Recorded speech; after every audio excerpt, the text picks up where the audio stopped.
Well, hello there. It's been a bit longer than usual between videos this week. Been trying to do 2 videos a week, which has been really a lot, to be honest with you.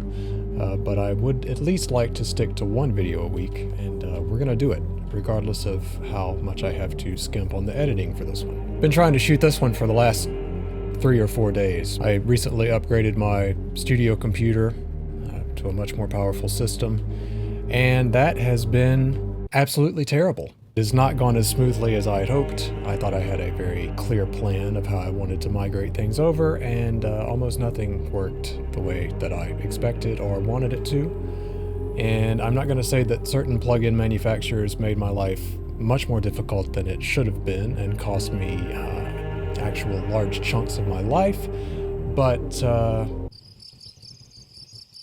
this video is about none of those things. Today I want to talk about the Korg Opsix plugin. As you may know, I've been a big fan of the hardware unit since I picked it up a couple months ago, and then out of nowhere last week Korg surprised us all with a Opsix plugin, a full version of the Opsix that you can download and have in your DAW. Fully functional, has every single parameter, and is even a bit more visually clear what's happening than the hardware.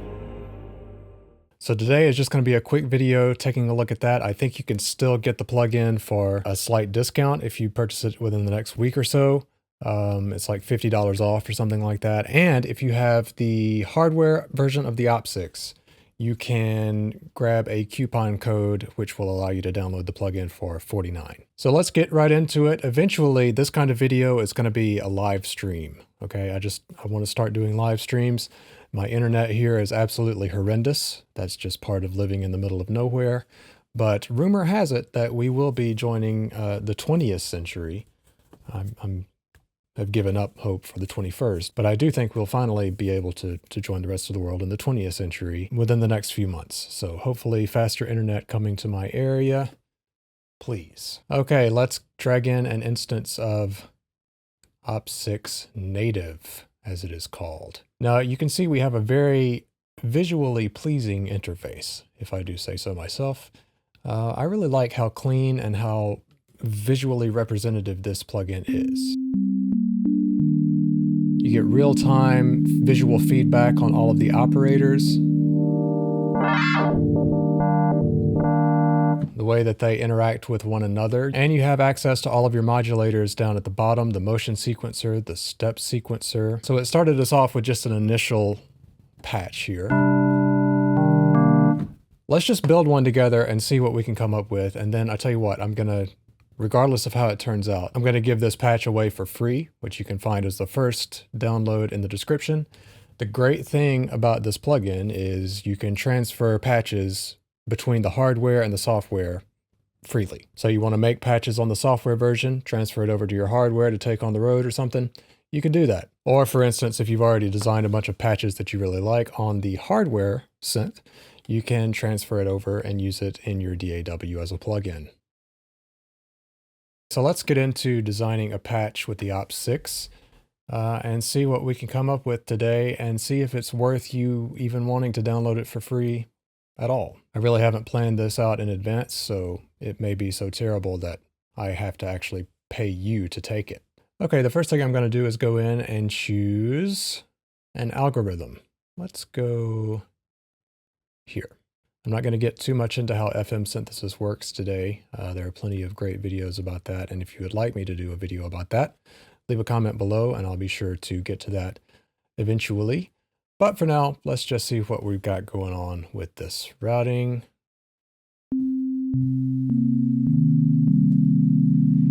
Okay, one of my favorite things to do is modulate the ratio with a sample and hold LFO. So let's get that going. Still figuring out my way around this thing, so bear with me. It's a little different than the hardware in terms of layout. Let's go LFO 1, destination is going to be operator 2, course ratio, and let's dial that on up.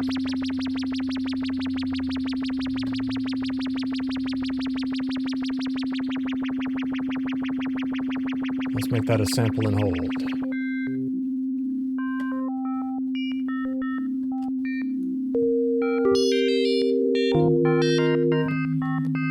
Now it's key synced, so every time I play a new key, all of those LFOs are going to be lined up and in sync with each other. Let's switch that to LFO per voice.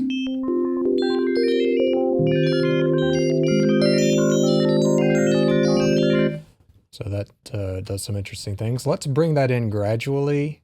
So the great thing about an FM synth like this is it has its own envelope per operator. So if I set it to 23%, it's going to take 1.9 seconds for it to get up to that level. And here it comes in there.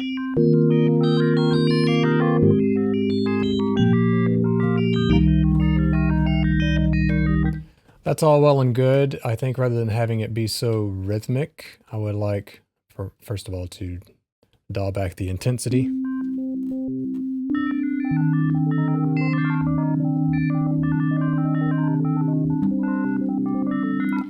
And I'm going to have, let's say, keyboard note number. So depending on how high or how low I play on the keyboard is going to control the speed of that LFO.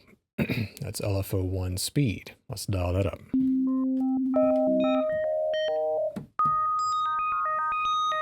So you hear that's faster.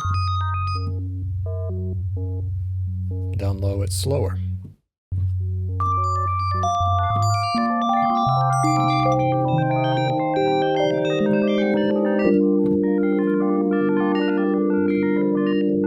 One of the great things about the Opsix is the ability to mix and match not just FM, but ring mod, filter FM. We can even use, let's use an effect here, which I think, I gotta go back to mode. And then I'm gonna have my effect type here. Let's go decimator.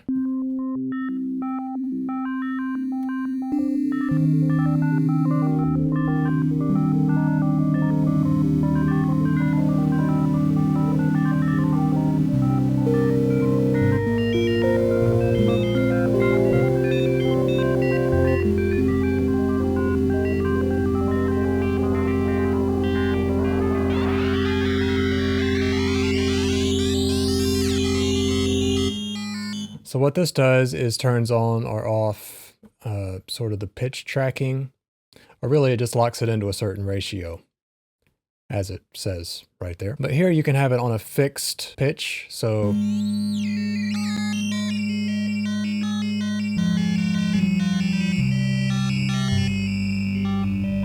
can get some interesting kind of buzzy results that way and find some interesting harmonics.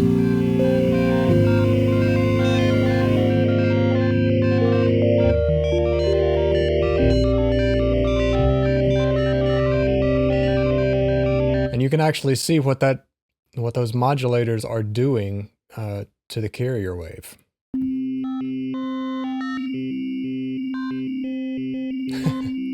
Visually, it's really cool to see that.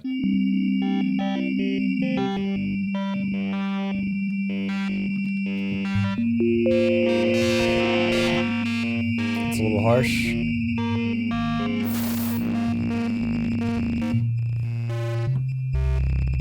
Now we're getting somewhere. See, I love this kind of wrong type of FM synthesis where we're not trying to make like an electric piano or something, but just let it be something new, right? And find all of these spots in between the sweet spots that are a little bit crunchy and have rough edges. And one way to do that is by cranking up the feedback of these. So why don't we have another LFO sort of come and go. Let's slow this down and then I'm going to route that. Oh, hello. LFO 2 is going to go to, which operator am I on? Yeah, the feedback of operator 2. Operator 2 feedback. Where are you? Where are you at? Am I dumb? There it is. Okay, I was dumb.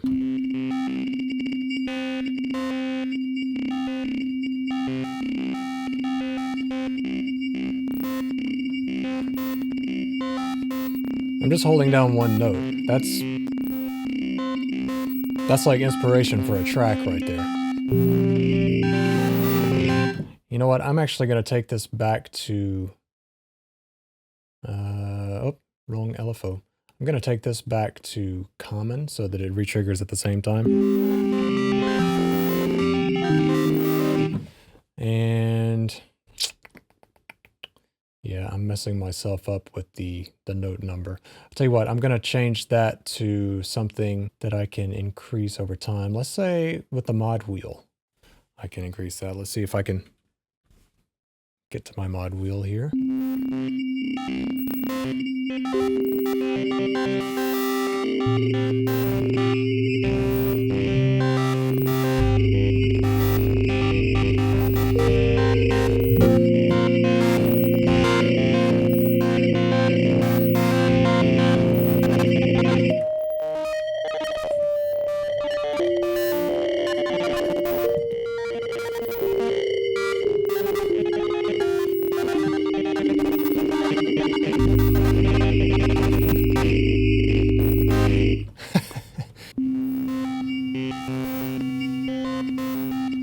While I'm at it, I'm going to have LFO2 also bring in,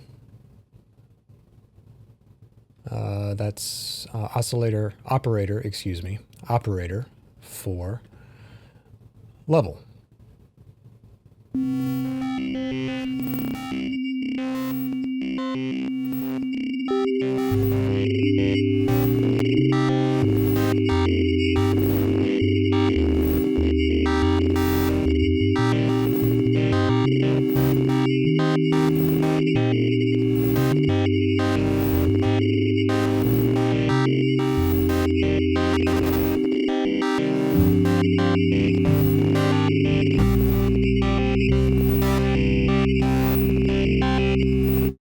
All right, I like it. And see, we've also got a filter here on the Opsix, so you can sort of do subtractive, like a hybrid between subtractive synthesis and FM synthesis here. And if it's a little bit too intense in the high end, which I've designed it to be just crunchy enough for my taste, but let's say I wanted to bring a little bit of those highs out.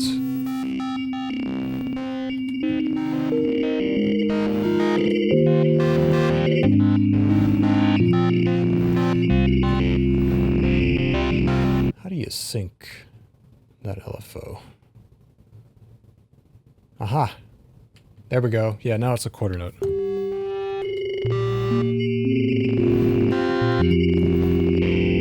Let's make it an eighth note.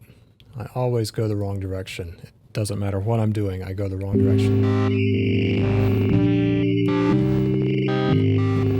So this is cool now with the plugin because you're locked into the host tempo. So if I change the tempo in Ableton,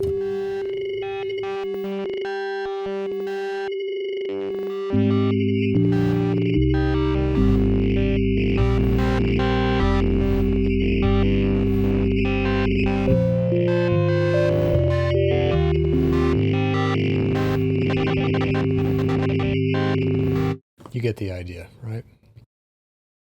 The effects are really good, especially the space reverb in the Opsix, I really like.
Sorry, I got a little carried away there, as I often do. But you see just how quickly this can lead to really interesting things. I'm afraid to do too much more to this patch. I'm going to save it as it is right now. And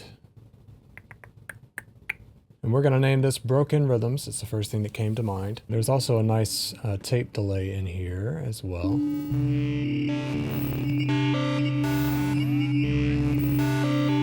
I think there's a synced version of this as well. There it is, BPM.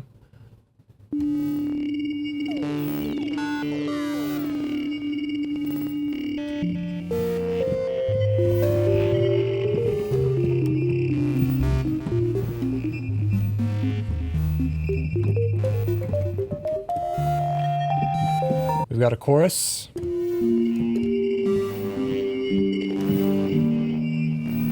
We have a lot of other stuff too. I'm just scratching the surface here. We can obviously adjust all of the envelope times. We have velocity control over each operator. I keep trying to call them oscillators, but that's a different thing. Pitch control, we can detune this.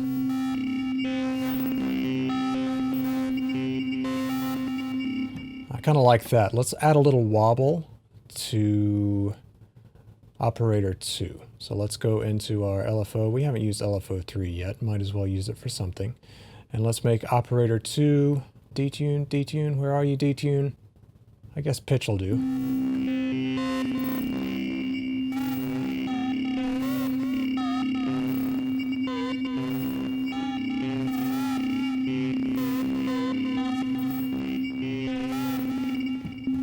All right, so 3.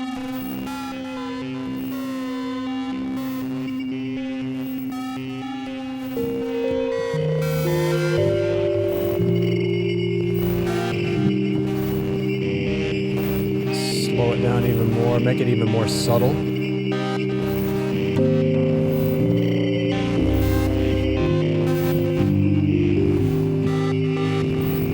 We also have several filter types here. Let's use an MS-20 filter and get some resonance going.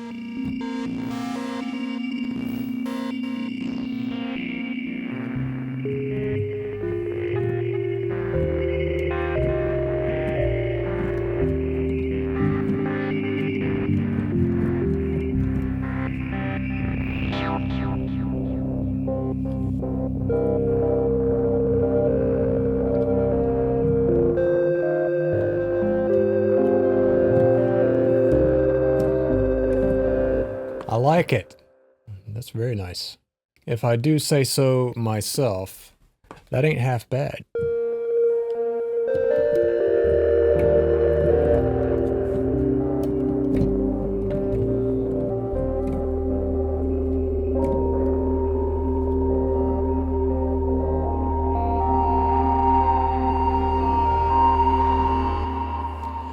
Obviously, we can map any of these controls to anything. Right? Got an arpeggiator.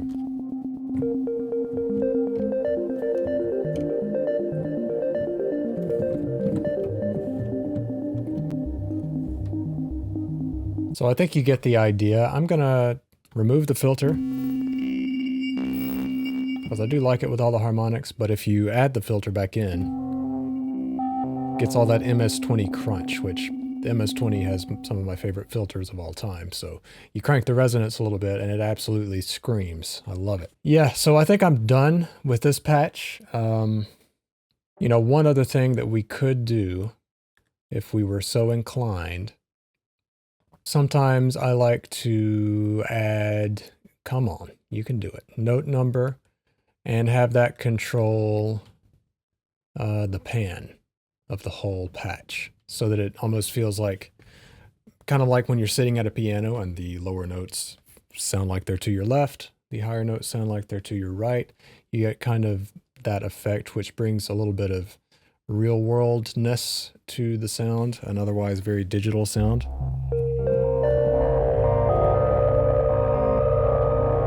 I could make it really spread out.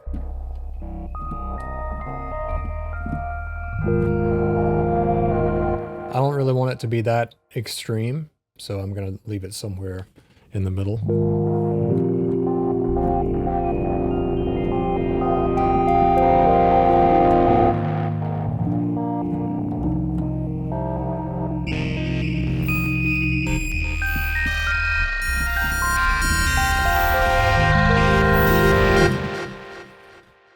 Okay, well, I'm really happy with that. I think that turned out well enough that I can give that away and feel pretty okay about myself. So if you like that patch and you want it for free and you want to dig in there and kind of see and deconstruct what we did in this video, it's available, as I said, as a free download.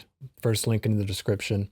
If you're interested in more of my Opsix patches that I made on the hardware unit, as you can see, I made like 20 pads. That's a pack for like fairly cheap, and it supports me directly.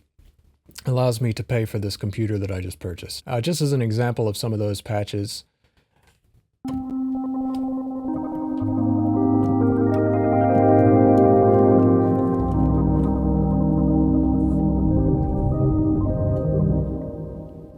Let's go leaky valve.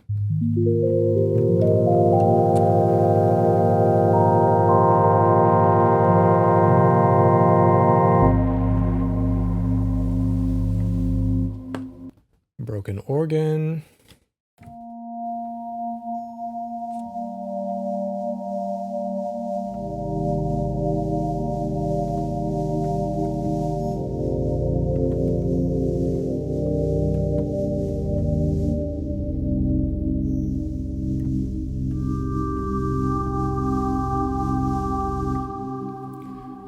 I will say one thing I really like about this is having my 88 key controller in front of me while I play this, because slight criticism of the Opsix, I would really almost rather it just be a desktop unit and have no keyboard than have the tiny little keyboard that it does have. That's just a slight criticism. It is nice to have in a compact format, but like, just give me all the keys if you're going to give me keys at all. I'll tell you what, if you like that free patch and want to download that for free, I will include an upsell link, and that'll give you a good discount on the pack of 20 ambient pads that I just sampled for you here. So you'll be able to get those on the cheap and have like 21 patches that are pretty cool, I think, you know, as the person who made them. And if you want to see a video where I play through all of those 20 patches, you can watch this one. Where is it? You can watch this video right here. Thanks, I appreciate it. Give me a like if you like the video, and subscribe if you want to see more stuff, and bye.